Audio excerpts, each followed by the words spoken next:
Boa tarde. Feliz Ano Novo a todos. Desejo que neste novo ano tenhamos mais e mais vontade de nos vencermos, tenhamos mais vontade de darmos um mergulho interior, porque a espiritualidade faz a parte dela, mas com a nossa colaboração. E qual é a nossa colaboração? O autoconhecimento. Isso serve para todos que aqui se encontram, principalmente para mim, que estou mencionando isso com vocês. É muito gratificante chegarmos aqui aos domingos, encontrarmos pessoas dispostas a ouvirem uma passagem do Evangelho, no sentido principalmente de se reconfortarem. Portanto, a FEIS os recebe com muita alegria. Vocês, por gentileza, já observaram se os celulares estão silenciados? Ok. A nossa transmissão se faz através do canal do YouTube e também pela TV7. Então, agradecemos a todos que estão participando, principalmente aqueles que de forma remota, que são os internautas. Eu vou me descrever. Eu sou Osana, trabalhadora da casa, e agora estou com o cabelo mais curto, acima das orelhas, com algumas mechas platinadas, estou vestindo uma blusa de gola alta, preta, de malha, uma calça jeans. Nossa palestrante, Patrícia, está também de blusa preta, está com mechas também no cabelo, o cabelo é longo, está abaixo das orelhas, também, como eu, usa óculos, está vestindo uma calça branca. As palestras deste mês têm como livro-fonte Vinha de Luz, de autoria de Emmanuel, por intermédio da psicografia de Chico Xavier.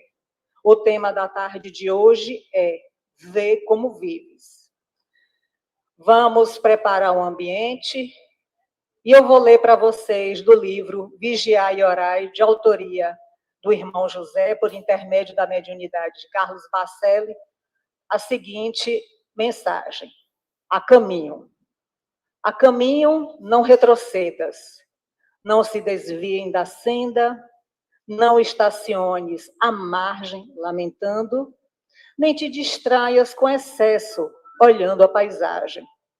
Diminui as tuas queixas, porque em todas as estradas existem pedras e espinhos.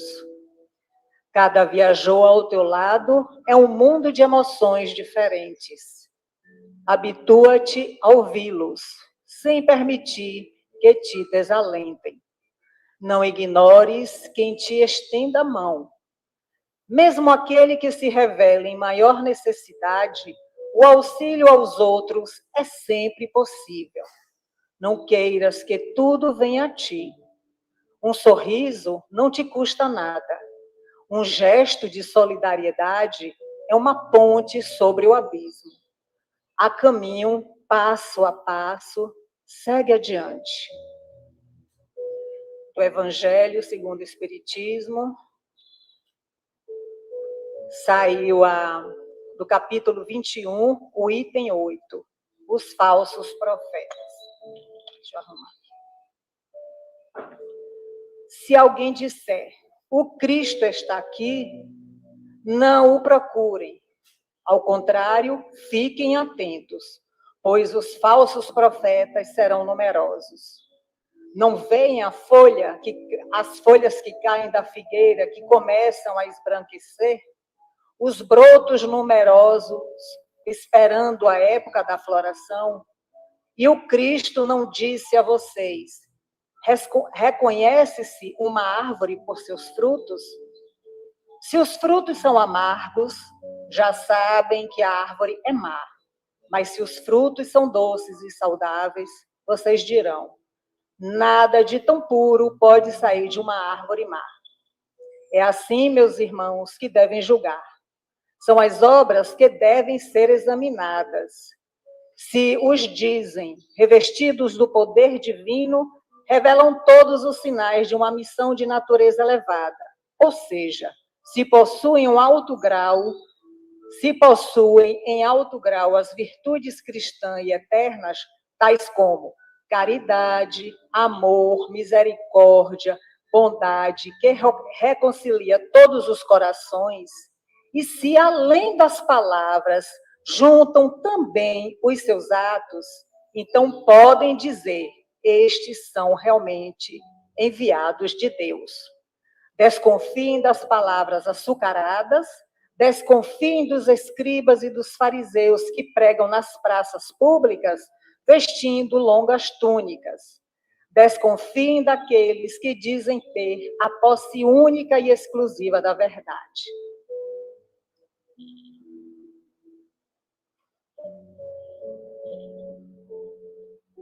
Vamos, neste momento,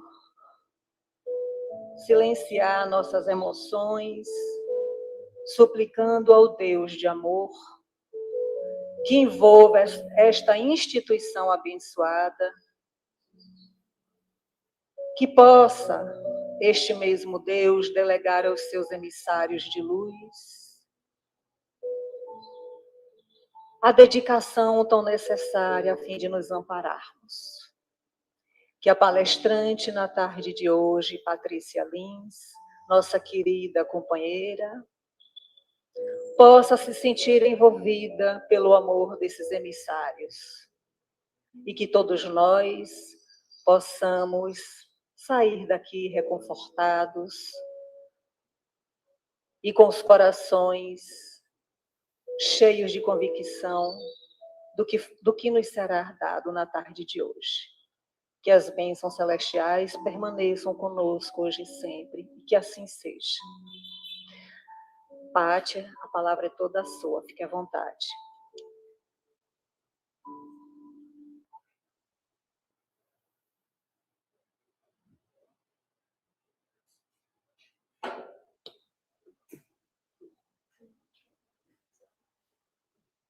Boa tarde, amigos. Me ouvem bem? Para mim é uma grata satisfação estar aqui mais uma vez, na Fraternidade Espírita Irmã Sheila. Feliz Ano Novo para todos nós. Que seja um ano de muitas realizações e de reafirmação dos nossos compromissos iluminativos e que Deus nos dê força para continuar. Primeiro, eu gostaria de agradecer ao convite merecido da casa, a escolha de temas sempre tão relevantes para as nossas reflexões.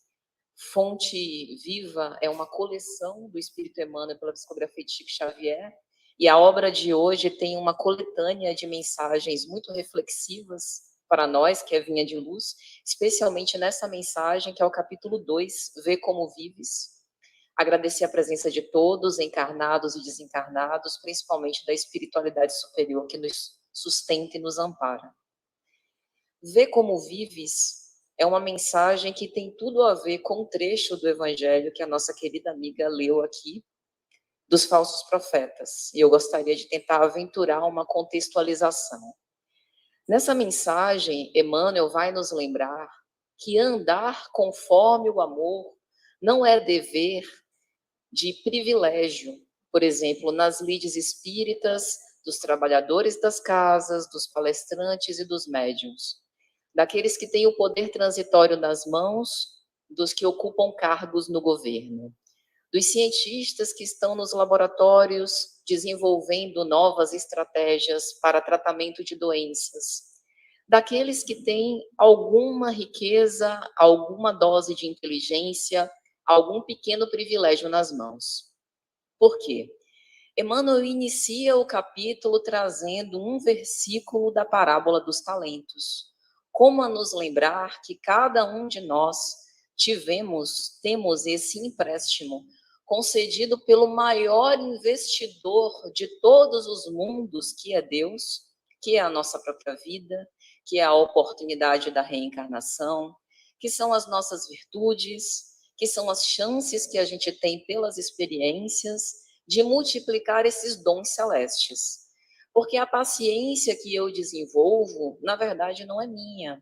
É um pequeno germe que, com base das provas, das experiências que tive, comecei a desenvolver por estímulo da paciência divina. A piedade, a empatia, a clemência, a misericórdia que eu exerço em nível muito pequeno, muito menor, que me custa muito esforço, nada mais é do que uma faísca da imensa misericórdia celeste que é distribuída indistintamente para todos nós. Então, a mensagem "Vê como vives", ao que me parece, tem tudo a ver com a dos falsos profetas, porque normalmente, quando a gente estuda esse trecho do Evangelho sobre os falsos profetas, a gente costuma colocar a nossa análise muito acurada para o outro. Então, o falso profeta, teoricamente, seria aquele imperfeito, ludibriador, manipulador, perverso, que está dotado de más intenções e deseja me enganar. E qual a minha responsabilidade particular ao me deixar envolver nessa sedução, digamos assim, de ordem psicológica? O que esta criatura me oferece e acaba me enredando por minha incúria, por minha inobservância, por minha ignorância? Como Jesus sempre nos elucida para que a gente possa cuidar da nossa vigilância, assim também ocorre com a nossa vida comum. Então, essa mensagem de Emmanuel também fala sobre vigilância, daí a advertência: vê como vives, vê como direciona os seus talentos, como aproveita o seu tempo, as oportunidades que dispõe enquanto está a caminho. Porque essa oportunidade, de acordo com as circunstâncias que nos são apresentadas, provavelmente não mais se repetirá. Nós ainda teremos vastas oportunidades para retornar através da reencarnação a fim de crescer, porque a nossa finalidade é a evolução. Porém, este merecimento se dá à medida que a gente multiplica os nossos talentos. E aí a parábola vai nos elucidar direitinho como que este mecanismo da criação se dá. Então, a gente vai começar analisando-a. Ela está também em Mateus, mas eu trouxe aqui o texto de Lucas, capítulo 19, versículos 12 a 27. Certo homem nobre partiu para uma terra remota, a fim de tomar para si um reino e voltar depois. Antes, chamando os seus servos, deu-lhes 10 talentos, ou 10 minas, e lhes disse: negociai até que eu venha. Mas os seus concidadãos odiavam-no e mandaram após ele embaixadores, dizendo: não queremos que este reine mais sobre nós. E aconteceu que este senhor, voltando, depois de ter tomado o reino, disse que lhe chamassem aqueles servos a quem tinha dado os talentos, para saber o que cada um tinha ganhado negociando. E veio o primeiro dizendo: Senhor, a tua mina rendeu 10 minas. E ele lhe disse: bem está, servo bom, porque no pouco, no mínimo, foste fiel. Sobre 10 cidades lhe concedo autoridade. E veio o segundo dizendo: Senhor, a tua mina rendeu 5 minas. E a este também disse: sê tu também sobre 5 cidades a responsabilidade. E enfim veio o outro dizendo: Senhor, aqui está a tua mina. Eu guardei num lenço, porque tive medo de ti. Tu és homem rigoroso, que tomas o que não puseste, e cegas no sentido de ceifas, colhes aquilo que não semeaste. Porém, o Senhor a este lhe disse: mau servo, pela tua boca eu te julgarei. Sabias que sou homem rigoroso, que eu tomo onde não pus, e eu cego onde não semeei. Por que não puseste o meu dinheiro no banco, para que no meu retorno eu o exigisse com juros? E disse aos que estavam com ele: tirai-lhe a mina e dai-a ao que tem 10 minas. E os que estavam com ele disseram: mas, Senhor, este já tem 10 minas. E o Senhor lhes respondeu: pois, em verdade eu vos digo, que a qualquer que tiver, ser-lhe-á dado, mas ao que não tiver, até o que tem, lhe será tomado. E quanto àqueles meus inimigos, que não quiseram que eu reinasse sobre eles, trazei-os aqui e matai-os diante de mim. Eu não sei vocês, mas eu tomo cada susto com as parábolas de Jesus, porque é uma linguagem figurada, metafórica, enérgica, e que tem essa função, ele como esse pedagogo exemplar, de aguçar os nossos sentidos e chamar mesmo a atenção. Se nós tomarmos literalmente as possibilidades de interpretação dessa parábola, a gente vai imaginar que Jesus está falando aqui de um morticínio, de um assassinato, realmente de um Senhor extremamente severo, que não tem grande humanidade para com os seus servos. É um investidor, bem se vê, de certas riquezas, que está interessado apenas em expandir o seu patrimônio e pouco se importando se as pessoas gostam dele, se não gostam, se ele as trata bem ou se não trata. O que ele quer é ver o seu negócio prosperar. Mas como nós sabemos, Jesus, ao utilizar as parábolas, ele utiliza elementos constantes na cultura da época a fim de facilitar o entendimento, a assimilação de uma mensagem que não é literal, que não é material. Ele não falava para corpos que iriam perecer. Ele direcionava essas mensagens para espíritos que vivem para sempre, inclusive para nós. Então, as parábolas, elas têm um poder muito grande de transcender o tempo em que foram ditas, e à medida que a gente vai expandindo a nossa consciência, a gente vai conseguindo aprofundar as interpretações. De modo que hoje vou fazer uma interpretação compatível com o meu patamar evolutivo, peço já desculpas a vocês, mas quem sabe daqui a alguns anos, ao sabor das experiências, revisitando essa parábola, a gente consiga aprofundar ainda mais. Um dos primeiros elementos que me chamam a atenção é justamente a figura do Senhor. E uma das inquietações em que eu me vi é o seguinte: como Deus permite existir um Senhor tão inclemente, que tem o poder nas mãos e que se coloca na posição de dizer quem vive ou quem morre?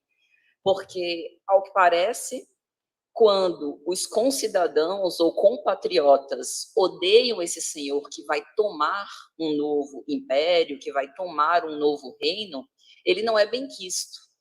E o que nos parece é que, por conta disso, além do senhor não se importar com o fato dele ser benquisto, ele ainda decide sobre a morte daqueles que não aprovam o que ele mesmo faz.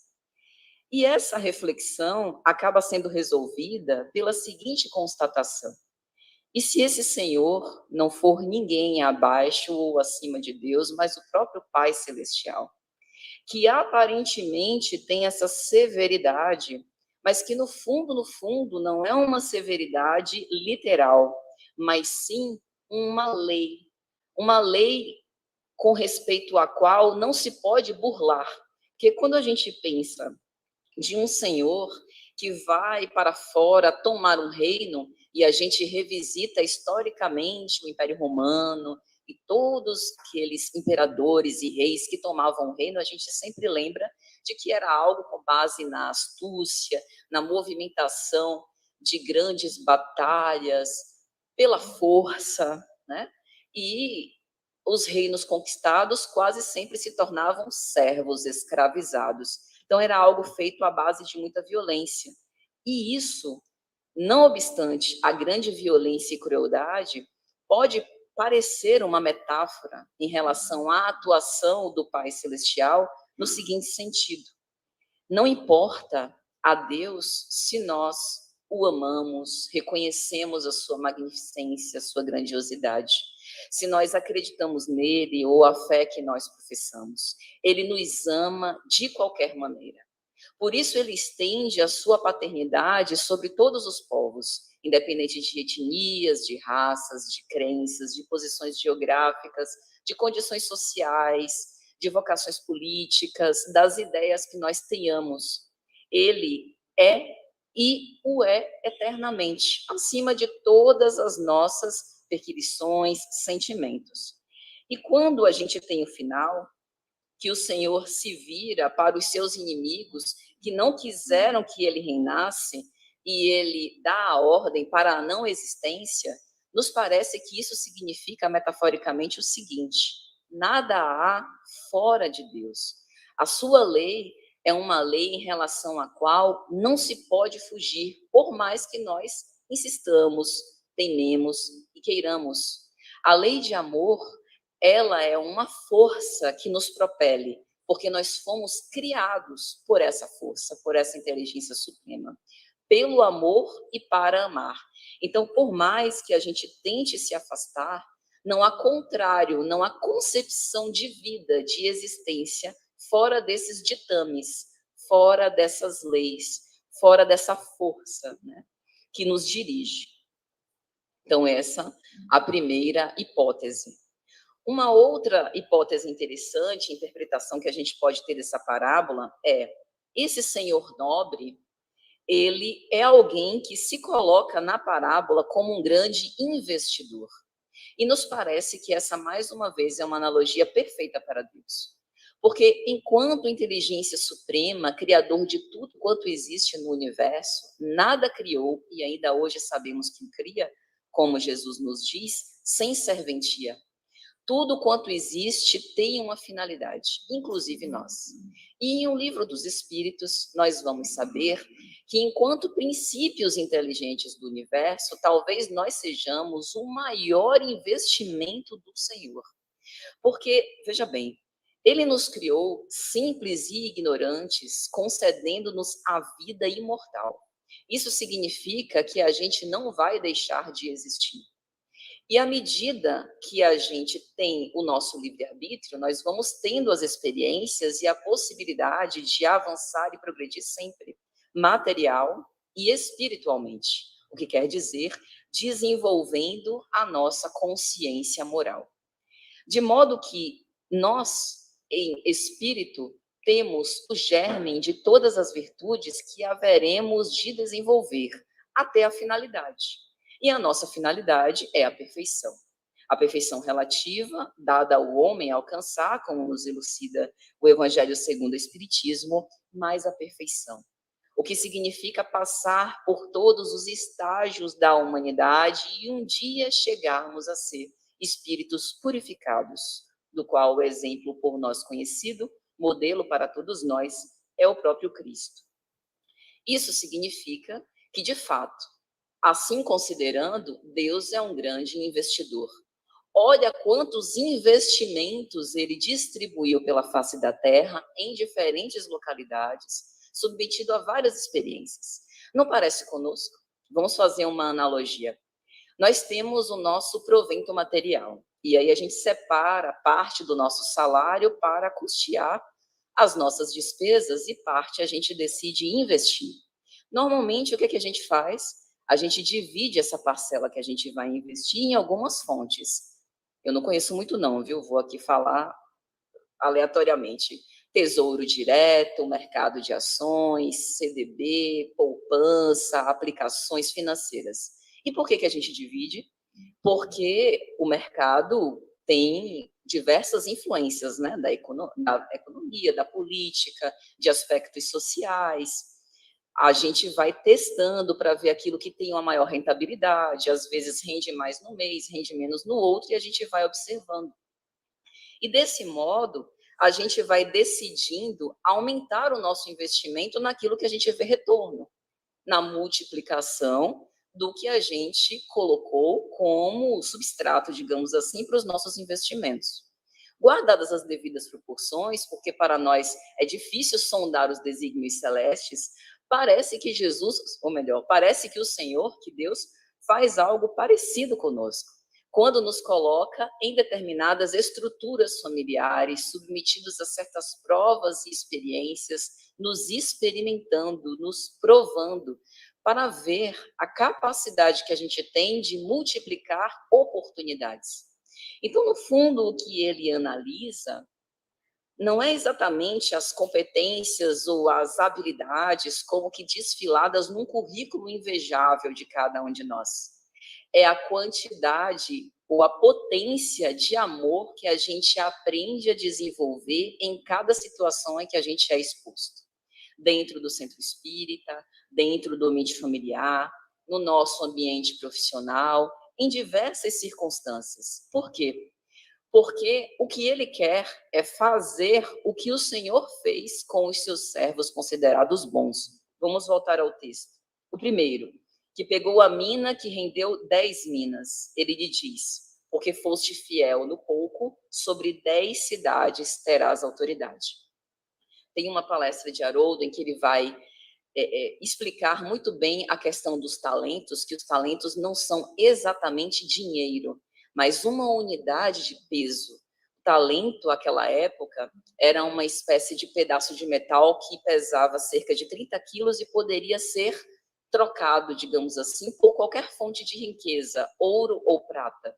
Então, a gente está falando de uma pequena parte de um patrimônio que o Senhor, antes de ir para o reino, dividiu entre estes servos. E para esse que multiplicou por 10 vezes o talento recebido, ele não dá uma remuneração financeira, como uma participação de lucros na empresa no final do ano, por conta da gente ter movido o nosso trabalho para gerar aquele lucro para a empresa. Ele coloca o servo como sócio, ele passa a participar como dono, porque ele se torna um gestor, um administrador de cidades, 10, sobre as quais ele tem autoridade. Eu não sei se vocês conseguem identificar, mas, ao meu ver, isso é muito mais do que receber uma remuneração e um pecúlio, porque aqui a gente está falando de confiança, não apenas confiança na competência de multiplicar, mas é como se o Senhor estivesse dizendo, o parte do que é meu, agora também é teu. E eu não te enxergo mais como um servo, que eu mando fazer algumas atividades e você obedece. Por conta de você ter cumprido bem o seu dever, agora eu te considero como parte do negócio. O que, falando sobre Deus, parece a gente sair daquela condição de servo para a condição de filho, para a condição de co-criador, de co-partícipe, como se a gente estivesse se incorporando à criação, tomando conta do que é nosso, trabalhando junto com Deus, digamos assim, né? Então, essa ideia é muito interessante, porque nos faz perceber que só depende de nós. Essa capacidade de multiplicar os talentos requer coragem, requer audácia, requer o voto de confiança, a generosidade do Senhor, que é sempre muito generoso para conosco, nos dando as oportunidades para que a gente possa crescer, mas requer também trabalho. E o que o Senhor não deseja é que a gente haja como o último servo, o servo temeroso. E aí é que está o problema. Por quê? Porque o medo é uma emoção genuinamente humana. Então, especulando, conjecturando, será que os servos que foram considerados, qualificados como bons, não tiveram medo? Difícil a gente sondar, né, o aspecto psicológico dos servos da parábola, mas me parece que não é bem essa a questão. Porque medo a gente enfrenta. Situações imprevistas para as quais a gente não é versado, que a gente ainda não está adaptado, a gente vai sentir medo.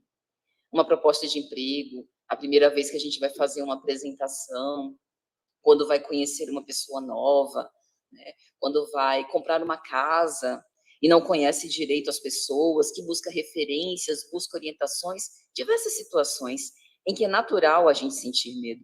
Mas a grande situação é quando o medo nos paralisa, nos impedindo de tomar esse passo, e, portanto, por medo, a gente retrai a marcha e perde a oportunidade de multiplicar esses talentos, ou quando a gente vai com medo mesmo e utiliza os recursos que tem para poder fazer o melhor que a gente puder.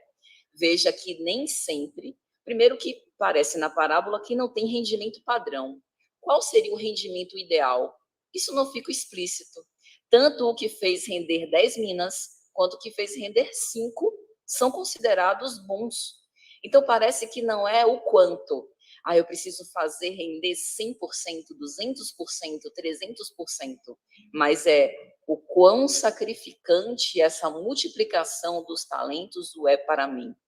É como se fosse uma noção de esforço, porque essas 5 minas, por exemplo, do servo bom, podem ter representado para ele o máximo esforço, um esforço comparável ao óbolo da viúva. Lembram dessa passagem do Evangelho? Pode parecer pouco, mas pesou bastante na balança divina. Então, a ideia é que a gente não repita esse equívoco do servo considerado mau e preguiçoso. Primeiro, porque o olhar dele não é grato. Veja que o sentimento de gratidão não é apenas um simples agradecimento. Nossa, me sinto lisonjeada pelo fato de você ter confiado em mim, a sua mina. Mas diz respeito também à visão que eu tenho em relação a esse que se coloca como um benfeitor para mim. A visão do servo mau é bastante explícita.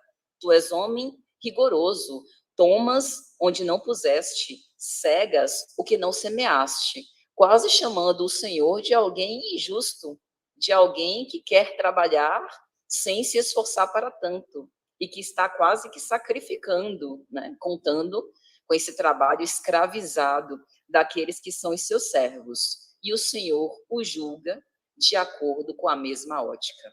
Isso me parece também um ensinamento muito importante dessa parábola, porque diz respeito ao que Jesus sempre repete sobre o não julgamento. O fato do nosso olhar em relação ao outro também ser a métrica que o Senhor vai utilizar em relação a nós mesmos. Então, feito esse preâmbulo da interpretação da parábola, o que é que a gente observa? Ninguém opera sozinho, muito menos sem Deus. Deus é colocado como o Senhor desses talentos. É Ele que é o doador da vida e, em última instância, poderia retirá-la. Isso é importante para que a gente não tema circunstância nenhuma. Embora, como o próprio Cristo diz, existam várias pessoas que podem serem os autores da extinção da nossa vida física, a nossa vida espiritual, só Deus seria capaz de removê-la e não tem essa intenção. Ele entrega os talentos e vem pedir contas. Talvez não necessariamente no dia do juízo final, como acreditam algumas religiões. Talvez o juízo final ocorra todos os dias da nossa vida. Esse é um pensamento de Albert Camus. Por que eu digo isso? Porque em O Livro dos Espíritos nós temos a ideia de que as leis de Deus estão íncitas na nossa consciência. E a todo momento a nossa consciência, por vezes, pergunta o que tem feito dos recursos que lhe foram colocados nas mãos para que possa fazer multiplicar. Da paciência que já tem, da família em que renasceste, dos filhos que lhe foram conferidos pelo alto, do corpo que lhe foi designado por empréstimo para que tenha as oportunidades das lutas, do tempo destinado sobre essa reencarnação, da inteligência, da beleza, das posições, de todas as pequenas vantagens que a gente, porventura, pode ter. Porque somos copartícipes nessa obra. E Deus faz sua parte, de modo indubitavelmente perfeito.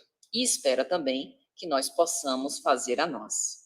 Então, engana-se quem pensa que ao falar das minas, nós estamos falando apenas de uma moeda. Estamos falando dessa medida de peso que pode ser convertida em qualquer riqueza. Riqueza essa, sobretudo, relacionada ao patrimônio divino. E essa proporção de rendimento também será a definição que o Senhor vai utilizar em retribuição, digamos assim, ao nosso esforço. Como se ele dissesse que, por pequenas que sejam as nossas ações, nós não as subestimemos. E isso é importante porque muitas vezes nós ficamos paralisados e inibidos em fazer o bem por achar que ainda não temos condição de fazê-lo da forma como nós esperaríamos, ou como as expectativas dos outros assim poderiam ser atendidas. Isso não significa que para fazer o bem nós tenhamos que ser relapsos ou fazer de qualquer jeito, sem regras, de uma forma desorganizada. Muito pelo contrário. Em tudo, a disciplina, a ordem, o ritmo, né, de progresso. Mas, acima de tudo, que a gente não subestime as nossas próprias capacidades. Recordemos que os apóstolos não esperaram a santificação para começar a trabalhar. Quando Cristo foi crucificado e depois ressurrecto, eles foram colocados no mundo para que instituísse os pilares da igreja cristã primitiva e foram se melhorando através do próprio trabalho feito, com os erros naturais, por serem humanos, e daí o interessante da figura apostolar próxima da nossa, no sentido dos seus receios, das suas inquietações, das brigas, dos conflitos, né, dos medos, justamente para gerar identificação em nós, guardadas as devidas proporções, né, nos nossos desafios talvez menores, porque não sofremos hoje a perseguição que eles sofreram, não temos hoje as dificuldades até para professar a nossa fé como eles tiveram, mas essa postura de trabalho, de sacrifício e de renúncia acima de tudo. Porque quando a gente fala de renúncia, a gente geralmente lembra desses grandes exemplos, né? Da renúncia de Estevão, da renúncia de Simão Pedro, que abriu as portas da sua casa, um terreiro muito humilde, para abrigar aqueles que tinham necessidades inúmeras, né? Cuidar de leprosos, de viúvas, de órfãos. Mas as nossas renúncias começam no respeito, tão esquecido nos nossos dias. Começa no silenciamento às ofensas.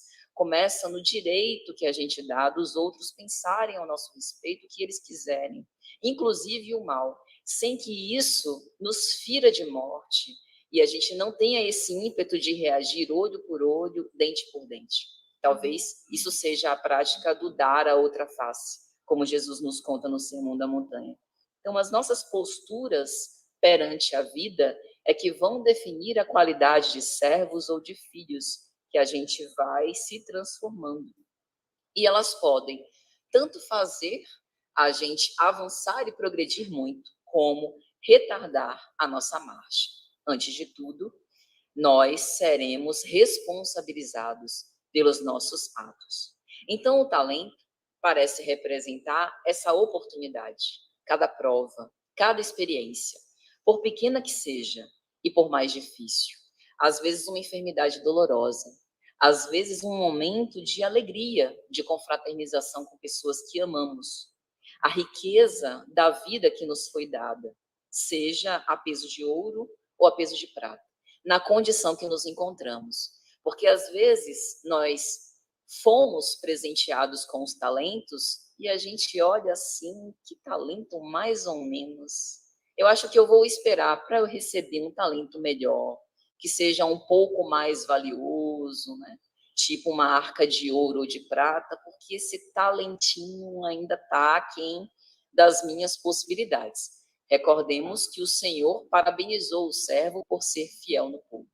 Antes da gente pleitear as grandes atividades missionárias que enchem os olhos e que geralmente geram contentamento das multidões, que a gente aprenda a ser fiel no silêncio, no anonimato das quatro paredes de um lar, nos nossos desafios muito menores, a fim de que a gente possa se preparar para os desafios maiores, ou seja, na condição em que nos encontramos.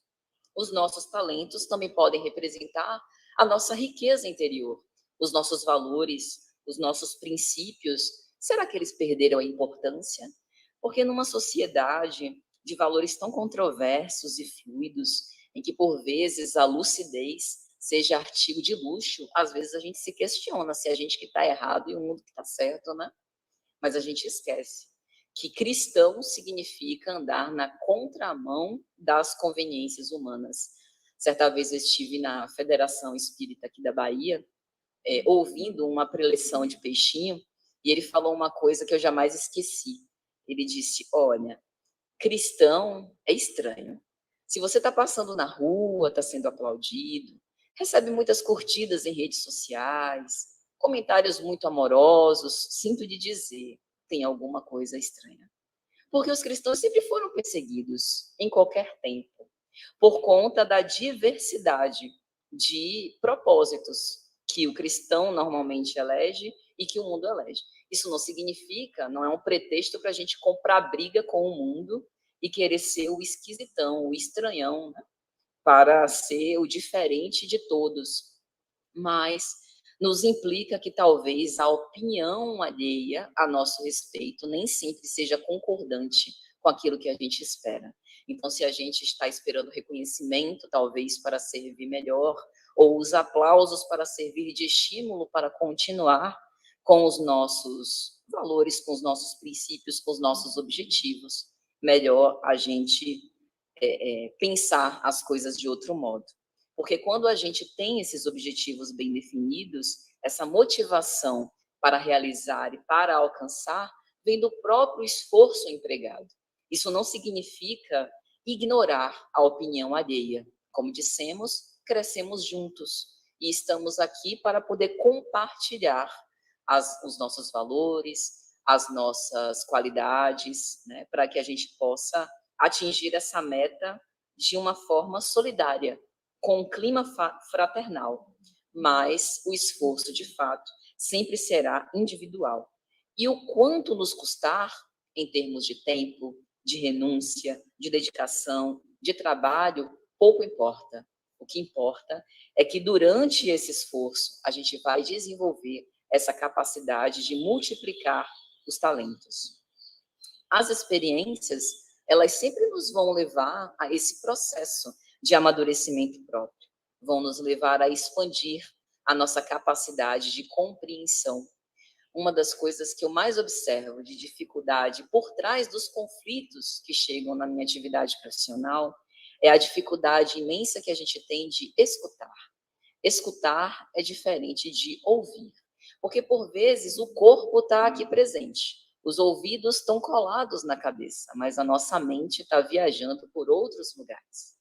Por vezes, a gente até quer saber da opinião do outro com respeito a uma pergunta que a gente faz, mas a resposta, quando ela contraria aquilo que são as minhas convicções ou o que eu esperava ouvir de uma determinada pessoa, é como se a gente colocasse um muro. Sabe o mute das ligações de vídeo, que a gente pode silenciar o nosso microfone, né, para evitar ruídos?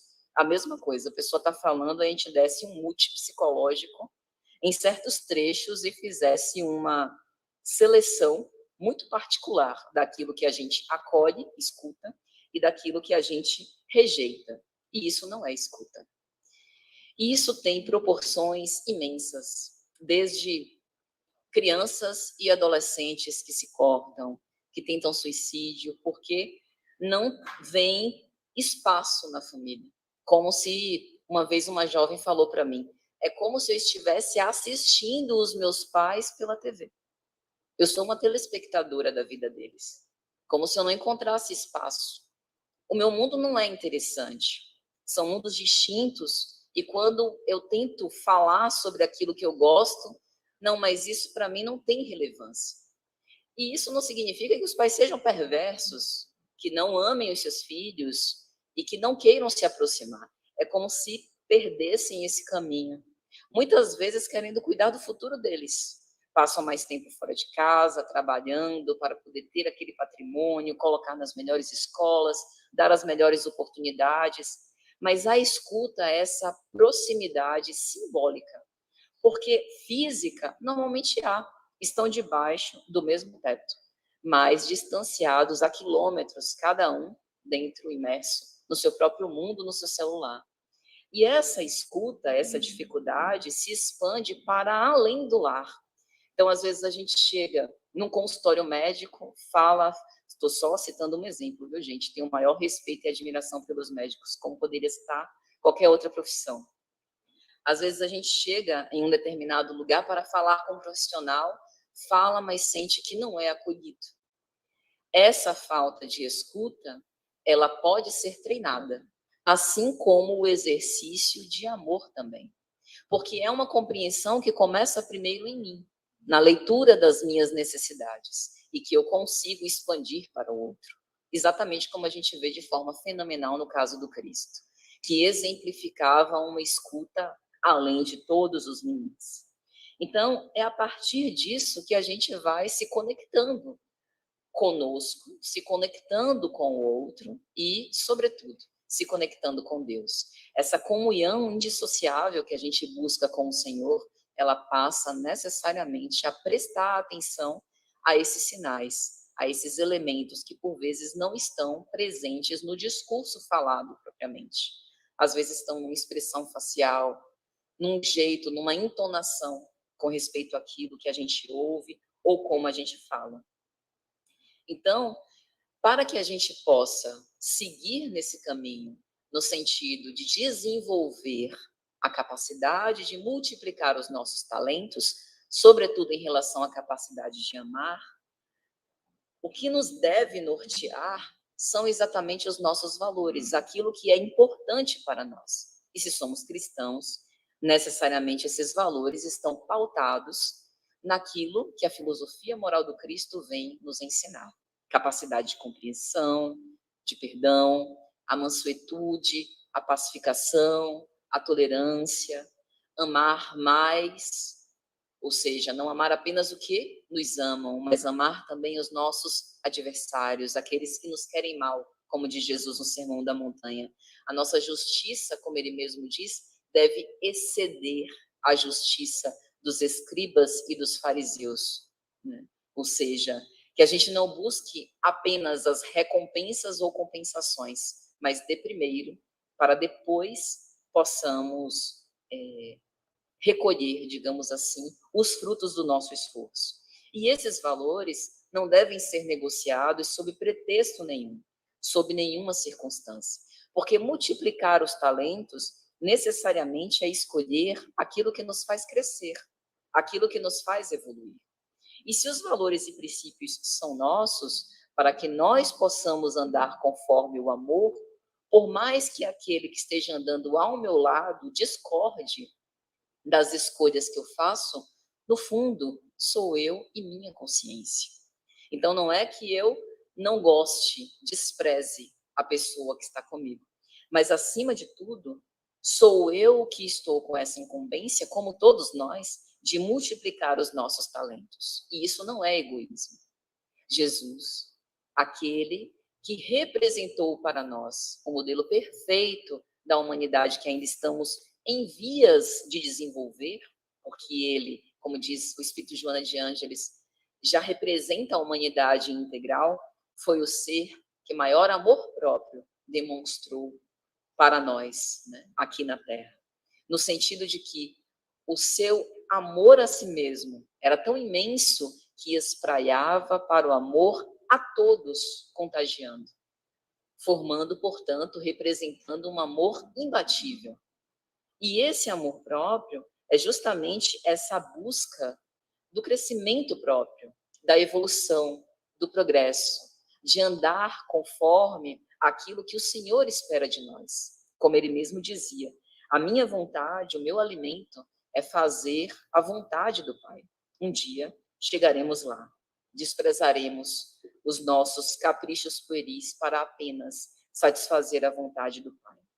Mas, enquanto isso, saber que cada experiência é válida, deve ser vivida e vai se tornando aproveitável desde que a gente consiga convertê-la em sabedoria para nós.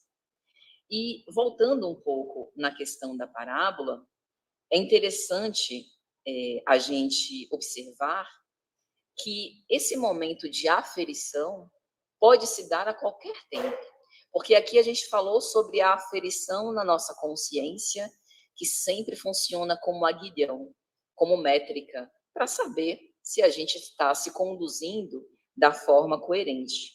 Mas essa aferição a gente também pode tomar como o momento quando a gente vai retornar para casa, porque sabemos que não somos deste mundo.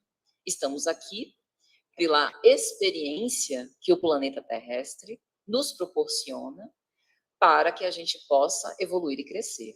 Poderemos reencarnar aqui, como provavelmente já reencarnamos outras vezes, ainda mais vezes, mas também em outros mundos, desde que se tornem compatíveis com o que a gente precise experienciar. E no momento deste retorno para a nossa pátria espiritual, para o nosso verdadeiro lar, porque não somos corpos, mas somos espíritos que estamos, né, vergando este temporário corpo, este também é um momento de aferição. E é interessante a gente fazer essa reflexão antes desse momento chegar, porque ainda estamos com tempo. Não sabemos se esse momento vai ser daqui a 15 minutos. Imagina, nem consegui terminar a palestra. Um ataque fulminante do Zumbi-Guardi. Mas não sabemos se vai ser amanhã, se vai ser esta noite. O que sabemos é que hoje é o presente que nos foi conferido para que possamos ter essas experiências e aproveitar do melhor modo possível. Então, sem aqueles pretextos que a gente geralmente elenca, quando o Senhor voltar, como alguns acreditam na parúzia, né, a volta do Messias para que a justiça seja estabelecida, quando eu me casar, quando eu passar num concurso, quando os meus filhos se formarem, quando eu me aposentar, quando eu juntar o meu primeiro milhão, esse momento pode não chegar, ou pode demorar um pouco mais do que eu imagino para chegar. Enquanto isso, terei perdido tempo, enterrado meu talento no lenço ou debaixo da terra, como na figura da parábola. Então é importante a gente observar tudo isso. A recompensa que o Senhor nos proporciona, nos oferece, é para que nós possamos ser donos junto com Ele. Parte do que é dele ser também de nossa posse. Passarmos de servos para sócios, num regime de comunhão, comunhão de responsabilidades, mas também comunhão de alegrias. Porque a lei do egoísta é: eu só te dou aquilo que você me deu. Hoje, na sociedade atual, eu acho até engraçado, chamam isso de reciprocidade. Aqui eu não faço qualquer apologia para que a gente permaneça em situações abusivas, em que a gente está percebendo que não há um fluxo, né, harmônico, natural, que nos faça bem, seja em relacionamentos amorosos, profissionais, familiares, de que ordem for. Mas o que eu quero dizer é assim, às vezes eu penso nas minhas reflexões, se Jesus agisse para conosco com reciprocidade, nós estaríamos em maus lençóis. O amor suplanta, supera aquilo que é apenas o recíproco, porque nós não tínhamos, e eu acredito que ainda hoje nós ainda não temos a capacidade de amá-lo como ele merece, de amá-lo como ele nos amou. Ele nos colocou esse mandamento no Sermão do Cenáculo: amai-vos como eu vos amei. Ainda estamos em vias de chegar lá. Quando a gente estuda a epístola de Paulo aos Coríntios, né? Primeira epístola, capítulo 13, do amor que tudo suporta, que tudo espera, a gente fica pensando assim, um amor como esse é a nossa finalidade e ainda estamos em vias de conquistar. Então, essa reciprocidade, a gente precisa analisar ela com um pouco de cuidado, para não confundir isso, em certo ponto, com a limitação da nossa potência de já dar aquilo que a gente pode, por receios, por achar que a gente não está sendo compreendido e mereceria ser melhor amado primeiro. Lembram da oração de São Francisco? Que é mais bem-aventurado dar do que receber, compreender que ser compreendido, amar que ser amado, pois é dando que se recebe. Às vezes, essa só te dou aquilo que você me dá. Pense, por exemplo, num pai em relação ao seu filho. Pense um filho de 5 anos. Ele já tem condições de amar e de dar ao pai aquilo que o pai lhe concede? As noites em claro, por vezes trabalhar 12, 14 horas para poder dar conta de todas as despesas de uma criança de 5 anos, não tem condição. É apenas uma criança ainda. Seu desenvolvimento psicológico ainda nem conseguiu chegar ao patamar dele ter essa equivalência, essa reciprocidade. No entanto, o pai não liga muito para essa condição de reciprocidade para amar o seu filho. Do mesmo modo, um dia conseguiremos estender para todos.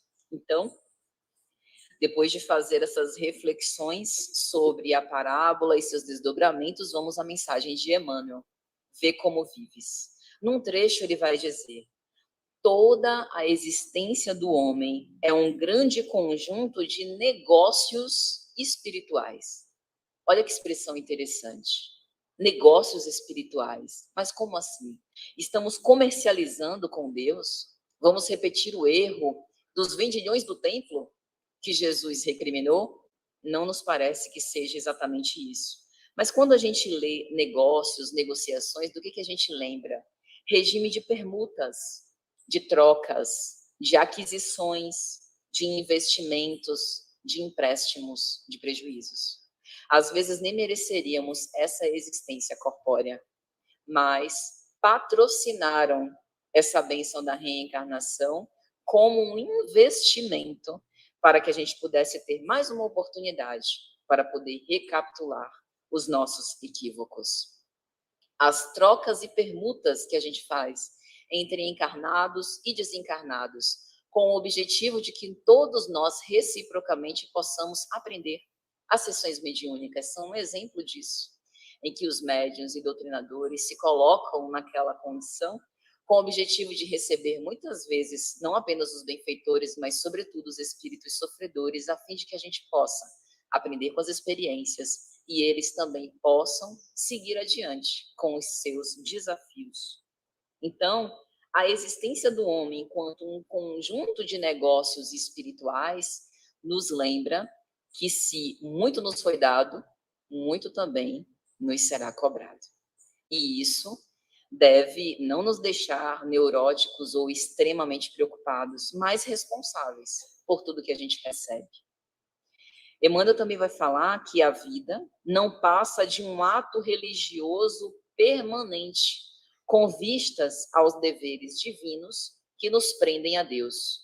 Isso significa que eu deveria estar 24 horas no centro espírita, ou na igreja, ou no templo sagrado, já que a vida é um ato religioso permanente? Não nos parece, porque tem uma mensagem no Evangelho segundo o Espiritismo, muito bacana, aliás, intitulada O Homem no Mundo. Vivei como os seus compatriotas no mundo. Amai a Deus, mas também vivei conforme os homens. Ou seja, o objetivo não é a gente se internar propriamente no monastério, para que assim a gente converta a nossa vida num ato religioso permanente. A nossa vida, sendo um ato religioso permanente, diz respeito ao seguinte: pode fazer o que você quiser, mas não esqueça de que você é espírito. E que essa comunhão com o Pai não dá para se desfazer. E que o objetivo é que cada vez mais essa comunhão se torne mais íntima, como um casamento, que vai se fortalecendo com o tempo. Ou seja, estamos sendo convocados a nos lembrar dessa nossa procedência divina. Emmanuel também vai falar que o testemunho cristão, no campo transitório da luta humana, é dever de todos os homens, indistintamente, que corrobora aquilo que dissemos no início. Não é privilégio de quem a gente acha que tem um poder, um destaque específico nas mãos, seja os cientistas nos seus laboratórios, os líderes das massas, os missionários consoladores que vieram antes e após do Cristo. No prefácio da obra Paulo Estevão, pelo Espírito Emmanuel, psicografia de Chico Xavier, Emmanuel vai dizer: todos os homens menos rudes têm a sua convocação. Ou seja, os chamados sempre nos chegam. O chamado da maternidade e da paternidade, o chamado de uma responsabilidade profissional, o chamado de uma enfermidade que a gente precisa enfrentar utilizando os recursos médicos, psicológicos, seja lá quais forem, mas também com resignação e coragem, os chamados a conviver com pessoas que por vezes não nos suscitam amor, mas as quais nós temos algum tipo de relação e que a gente precisa aprender a amar, a tolerar, a respeitar reciprocamente. Emmanuel também vai falar que todos os homens somos usufrutuários dos patrimônios que pertencem ao Pai. E estamos negociando com os valores do Senhor, ou seja, nos foi dado por empréstimo, exatamente na condição dos servos da parábola, para que seja testada a nossa capacidade de multiplicar os talentos. Daí a advertência de Emmanuel: vê como vives, vê o que fazes, porque a vida vai responder de acordo com os investimentos que também nós vamos fazer. Ele fala ainda sobre subordinarmos os nossos desejos a Deus. Eu não sei vocês, talvez é porque eu seja uma pessoa bastante ainda insubordinada, mas é uma das coisas que eu tenho maior dificuldade. Paciência para poder vencer certos desafios que se repetem e que a gente se sente preso, como se estivéssemos colocados mesmo em cadeias. A gente às vezes percebe a importância daquela experiência para o nosso crescimento, sabe que vai ser interessante, que a gente vai evoluir mais, mas a prática é extremamente dolorosa. Submeter os nossos desígnios ao Senhor significa a prática concreta do Pai Nosso. Que seja feita a vossa vontade, assim na terra como no céu. O trecho incômodo, né? Porque não tem aquele mas, Senhor, contanto que a sua vontade, dentro do possível, analisando, né, os ideais que eu preciso ainda vivenciar, sejam também conforme as minhas expectativas. Não tem essa parte. É o desígnio do Senhor e nós que nos adaptemos, nós que aceitemos e exercitemos essa tolerância. Então, isso daqui é exercício para a encarnação toda, subordinar os nossos desejos a Deus. E para finalizar, meus amigos, tem uma outra mensagem de Emmanuel para quem quiser se aprofundar nesse tema, que particularmente eu acho muito legal, que é um livro intitulado Livro da Esperança, também de Emmanuel, psicografia de Chico. No capítulo 41, Concessões, Emmanuel aborda a parábola dos talentos e continua a fazer essas reflexões. E aí algumas coisas que ele vai dizer é o seguinte: lembra que ele disse que nós somos usufrutuários? Então aqui ele repete: os talentos não são uma propriedade, são concessões, como se fossem fichas de apostas no cassino divino, em que a gente vai utilizar com a nossa inteligência, com a nossa intuição, com a capacidade que a gente tem para poder fazer aquilo render riquezas. E aí Emmanuel vai dar vários exemplos. Sabe os líderes das massas, os imperadores que conquistaram muitos reinos e foram muito famosos e poderosos? Pois é, eles passaram. Estão lá no túmulo. Talvez os despojos mortais estejam até quase já se desmanchando, você quase nem encontre vestígios. Sabe os célebres cientistas que achavam que a sua inteligência era o suprassumo da inteligência do mundo? Pois é, eles também passaram, foram vencidos pela morte. Sabe os missionários, aqueles que são dignos de admiração e estão registrados nas páginas da história? Pois é, eles também passaram. Então, pensa neles, diz Emmanuel. São beneficiários das concessões divinas que te precederam. E hoje, faze tu algo melhor do que ontem, nos domínios do bem, para que o bem um dia te favoreça. Ou seja, não é só observar, entre aspas, a vida dos outros e esses grandes exemplos e admirar, nossa, mas Jesus era uma pessoa realmente muito especial, né? A mensagem de Jesus é assim, muito admirável. Certo, agora incorpora no limite das suas capacidades, mas tenta vivenciar. Faze tu algo melhor do que ontem, né? Evolui, tenta progredir. Ele diz ainda: refiro-me não apenas aos dons da inteligência, mas também do corpo físico, as vantagens diversas, os patrimônios afetivos. Olha que interessante. patrimônios afetivos, tanto os laços, né, de afeto que a gente tem, familiares e que a gente cria, como, sabe, aquelas pessoas extremamente sociáveis? Isso é um grande talento, né, principalmente hoje em dia. E até mesmo as dores que te povoam as horas são todos recursos de que te podes apropriar na terra, com permissão do Senhor, para investi-los na construção da própria felicidade. Só que, às vezes, o que a gente faz com tudo isso? Cria os nossos filhos, que a gente tanto ama, que são nossos patrimônios afetivos, como se fossem bibelôs. Às vezes, esquecendo de transferir-lhes os ensinamentos morais que vão deixá-los fortalecidos para os desafios de uma transição planetária. Às vezes, o nosso corpo físico dotado de beleza, né, em que a gente acaba esquecendo que um dia vai chegar a senilidade, o desgaste muito natural. Tudo que é matéria caminha para o depauperamento. Às vezes, a inteligência que a gente utiliza para ludibriar, manipular, obter os nossos próprios interesses, aproveitando-nos dos outros. Então, vê lá como que você investe na construção da própria felicidade, é o que Emmanuel está dizendo. E, por fim, um empréstimo fala sempre da generosidade do credor que o concede, mas revela igualmente, na contabilidade da vida, o bem ou o mal que se faz com ele. O que quer dizer?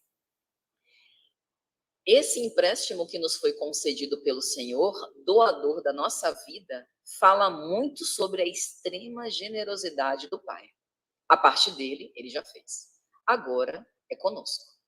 Porque de posse desse empréstimo, na contabilidade, como que a gente vai responder a esse grande investidor? O bem que a gente fez são os bons frutos dessa árvore da vida que pode vir a crescer frondosa, mas o mal também será responsabilidade nossa de igual modo. Então, que saibamos escolher. Que o Senhor nos abençoe e nos proteja sempre, nos estimule sempre para andarmos conforme o amor e muita paz para todos.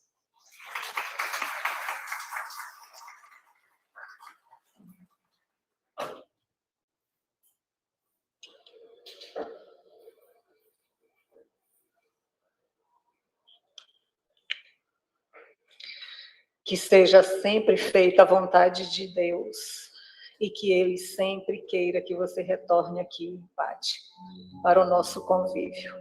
Obrigada. Dando sequência aos trabalhos da tarde de hoje, solicitamos o devido posicionamento dos passistas, a fim de que eles possam realizar a transfusão das energias tão necessárias para o restabelecimento psíquico, emocional e espiritual. E aproveitando essa egrégora bendita que aqui se perfaz, vamos agradecer a Deus por mais um dia, por esta tarde maravilhosa, recheada de tantas reflexões. Vamos agradecer a Deus o nosso corpo físico, a nossa oportunidade bendita da reencarnação, visualizando a figura do Mestre Jesus, de nossa Mãe Maria, Mãe tão amorável. Vamos agradecer, enfim, toda assistência que temos no dia a dia, sem esquecer de suplicar ao Pai em favor de todos aqueles que neste momento se encontram desesperados, em asilos esquecidos, em orfanatos desalentados, nos hospitais, sem a mínima chance de prosseguir na terra. Tende misericórdia, meu Deus, também dos desvalidos, dos abandonados nas vielas e daqueles que neste momento se encontram arquitetando o próprio suicídio. Maria, olha por todos eles, tu que és mãe de amor e misericórdia.